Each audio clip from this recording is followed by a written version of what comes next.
Hello, everyone. Welcome back to GTR 24H, the home of the Endurance eRacing World Championship. We are still building up the adrenaline, the atmosphere, and the joie de vivre ahead of the Le Mans 24 Hours finale. And I'm pleased to have a regular visitor to the commentary box when it comes time to interview him. Calum Wilson from Glam Racing joins me. Calum, good to see you. You've been a very, very busy man in real life, but also in the virtual racing world. How are things? Yeah, good, thank you. And thank you for having me. It's nice to have a good little chat and talk all things sim racing, which is a lot more interesting than talking about outside of sim racing, I guess, in my life at least. So yeah, just working away, fitting in races in evenings to kind of keep sharp. But obviously got quite a big race coming up end of this month, which I'm looking forward to. So yeah, just prep for that and try and get on the sim as much as I can, yeah.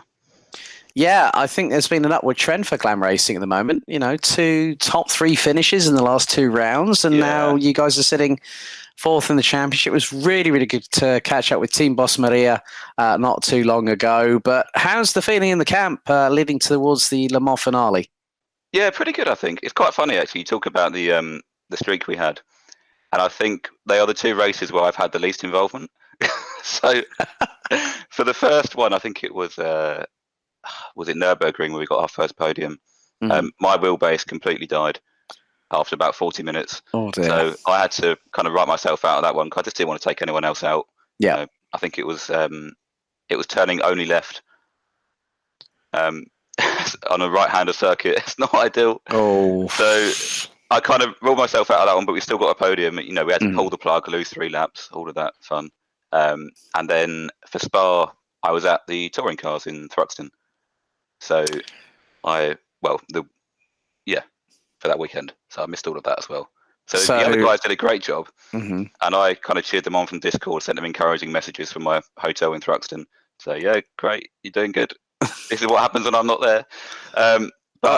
Don't try and say that you're their bad luck charm. Come on, buddy. I mean, you do a bloody good job in your own rights. I mean, you've been testament to the success that Glam Racing has had. I mean, we all know that there is no I in team, but there is a me. But you've been busy racing elsewhere. The Virtual Motorsport Online Touring Car UK Championship. You've been running in the BMW 330iM Sport with a lot of people within the sim racing community. Some also, along with that, some drivers that do actually commentate on sim racing, most notably Lewis McGlade and Chaz Draycott. How's that been in terms of the difference between going out there and doing a sprint race as opposed to during maybe a 6 or a 12 or a 24-hour race with us here at GTR 24H? It's difficult. I definitely, like my sim racing history, I guess you could say, is sprint races. But last year I only did GTR. I didn't do any other championships really, and I definitely feel a bit rusty now when it comes to sort of quick fire racing, because I'm so used to like the chilled out stints, sitting there for a good 2-3 hours. You know, you got a Pepsi in one hand going down the Mulsanne straight, whereas with touring car races I feel like I'm a bit nice. These other guys, they've really got their elbows out like in normal touring cars, and I've got no problem with that. Like I enjoy that. But I'm maybe a little bit, I don't want to be a pushover, but sometimes it can get like that. And I'm like, oh, I'll give him some room. And before you know it, you've given one guy room and 4 cars are gone, all right, thank you. I'll have that as well. So that sounds about right. that is VMO and how it is. But I love it. I mean, I love touring cars. I try to go to as many races as I can anyway. I was only at Donington at the weekend just to see the BTCC there, try and pick up some tips from the real world guys. But it's just so accessible. I was walking around the pit lane and you've got all the touring car drivers just minding their own business, walking around eating lunch, talking to people. But in terms of like endurance racing in comparison, it's just a different world. The GT cars are probably a bit more predictable to drive, I would say, with ABS and TC and stuff. You're not really fighting the car every corner, but only when you get to the real limit do they start dancing. Whereas touring cars, it feels like they dance all the time. So yeah, very different discipline, but it's good. It keeps you switched on.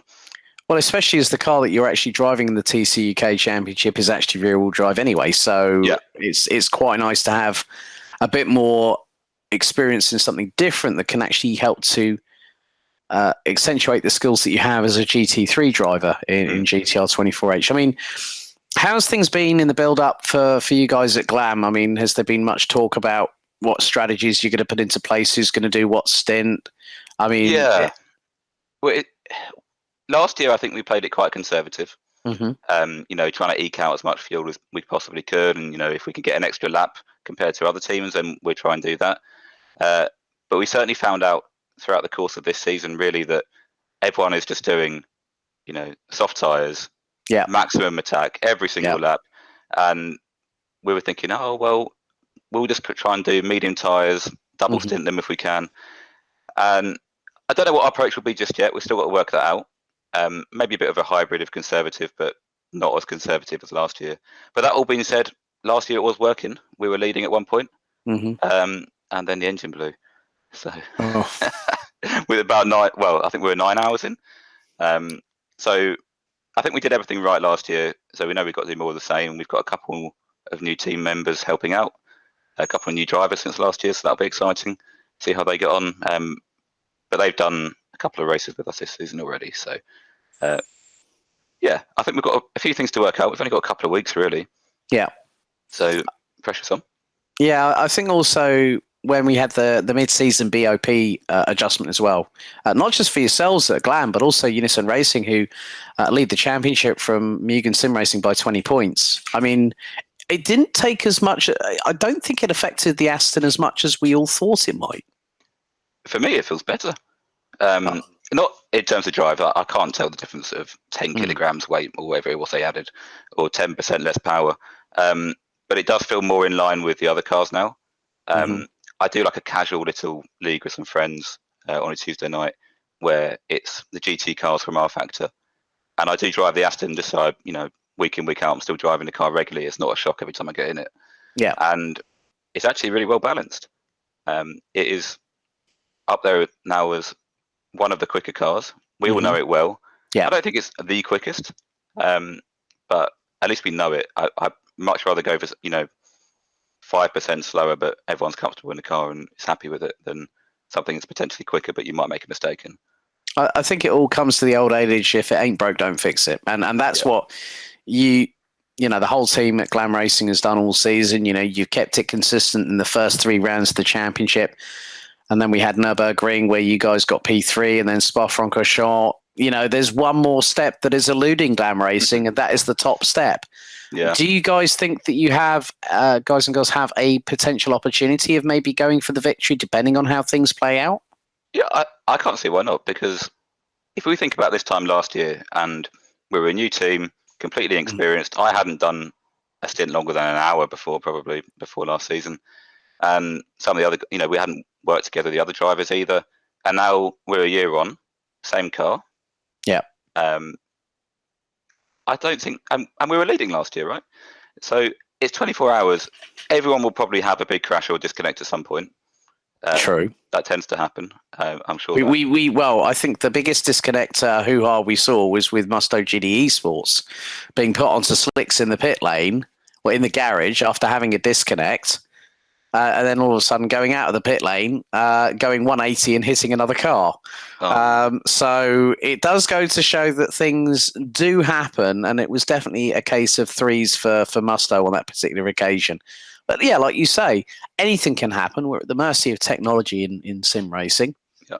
I think we've had, I think one of the biggest failures that we had was actually when Nick Newcomb was actually behind the wheel of the number 74 GTE for Juice's Sim Racing, and that was at the Juice's Motorsport Club, coming out of the final corner at Indianapolis, and he goes hard into the wall and his computer had a major freeze. So you're right in what you say, that disconnects can happen, but I think, look at it from my perspective here, if you have an early disconnect or a massive problem earlier on in the race, at least with 24 hours at Le Mans, we all know that the same thing applies to the virtual world as it does to the sim racing world, that Le Mans, you don't pick to win Le Mans picks you.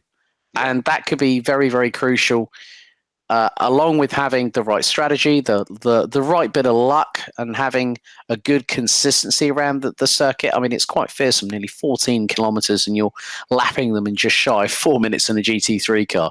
It's quite a tall order, especially when you might be that driver going from the daytime through sunset into the night, and you've got to be the first one to really have a measure of those conditions and feed it back to the team. Yeah, that's exactly it. And you know, I'm not going to go in and say, "Oh, we're favourites." Of course, we're not. We just want to go in, have a good time, try and make as little mistakes as possible, try and stop the hardware errors. I am using the same wheelbase that went wrong last time. I think it's been fixed. So fingers crossed. It's not gone wrong in anything else. I'm just going to add to that. Touch wood. Touch wood. Thank you. Yeah. I haven't really got some over here. I just did it on your behalf just to be on the safe side. Yeah, thank you. We'll see. But funny enough, this is the last race with this wheelbase. I'm going direct drive after this, which I'm very excited about. But I need it to hold out for one more and a few touring car races, and I'll be happy. One final question, Calum, before we conclude the interview. The team is 4 points behind One Move Esport going into the final round of the championship. There's double points on offer. And looking at it from this perspective, the championship is probably just a mathematical entity.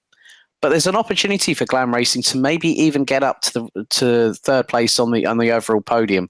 Will that feel like a victory for you guys at Glam Racing? Yes, definitely. I know how good those top three teams are. We've seen how good they are. They are very consistent, very quick. I think they probably all won a race each. Don't quote me on that, but they probably have.